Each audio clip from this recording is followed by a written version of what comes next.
हाय लोगोफोर, नोंथांमोनखौ आरोबाव आंनि बे गुबुन मोनसे गोदान भिडिअ फिन खेब बरायहरबावबाय। स' नोंथांमोननिसिम आसा खालामो भिडिअखौ जागायनायनिफ्राय जोबजासिम नायलांगोन होननानै। एक्चुअली नोंथांमोनाथ' मिन्थिखाबाय जानांगौ दिनै आं मा भिडिअनि सायाव सुंद' आपडेट लानानै फैदों। थ' नोंथांमोन भिडिअखौ नायनो इन्टारेस्टेड बा नायलांबाय थाबानो जाबाय दे लोगोफोर।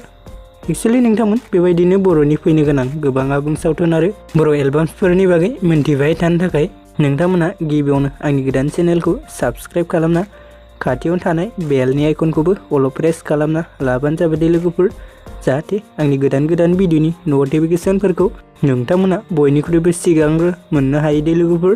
एक्चुअली नोंथांमोन आं दिनै बड' सिरियालनि बागै एसे सुंद' आपडेट लानानै फैदों दे लोगोफोर। एक्चुअली नोंथांमोननिसिम आसा खालामो भिडिअफोरा माबा मोनसे गोरोन्थिफोर जालांब्ला निमाहा होगोन होननानै। एक्चुअली नोंथांमोन बे बड' सिरियाल भिडिअखौ सोरां स्टुडिअ माल्टिमिडिया चेनेलाव आपल'ड खालामदों दे लोगोफोर।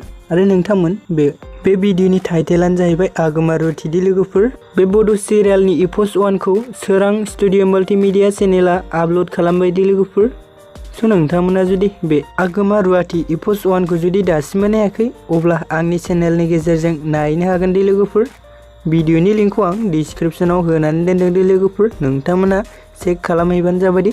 आरो नोंथांमोना बिदिनो माखासे फैनो गोनां एपिसडफोरखौ नायबावनो थाखाय सोरां स्टुडिअ माल्टिमिडिया चेनेलखौ थांनानै साबस्क्राइब खालामना लाहैबानो जाबाय दे लोगोफोर। एक्चुअली लोगोफोर जों बे बड' सिरियाल भिडिअआव बर'नि गोजाम आरो गोदान आर्टिस्टफोरनि गोबां फाव खालामनायखौ नुनो मोनदों दे लोगोफोर।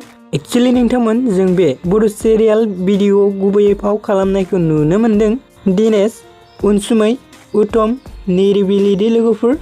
स' नोंथांमोन दिनैनि सुंद' आपडेटआ बेखिनियानोमोन दे लोगोफोर। स' नोंथांमोन भिडिअखौ बेखिनिसिम नायनायनि थाखाय नोंथांमोननिसिम रोजा रोजा साबायखर थाबाय दे। नोंथांमोना जुदि भिडिअखौ नायनानै मोजां मोनदों अब्ला चेनेलखौ साबस्क्राइब, भिडिअखौ लाइक, कमेन्ट्स खालामनो दाबाव दे लोगोफोर। गोजोन्थों।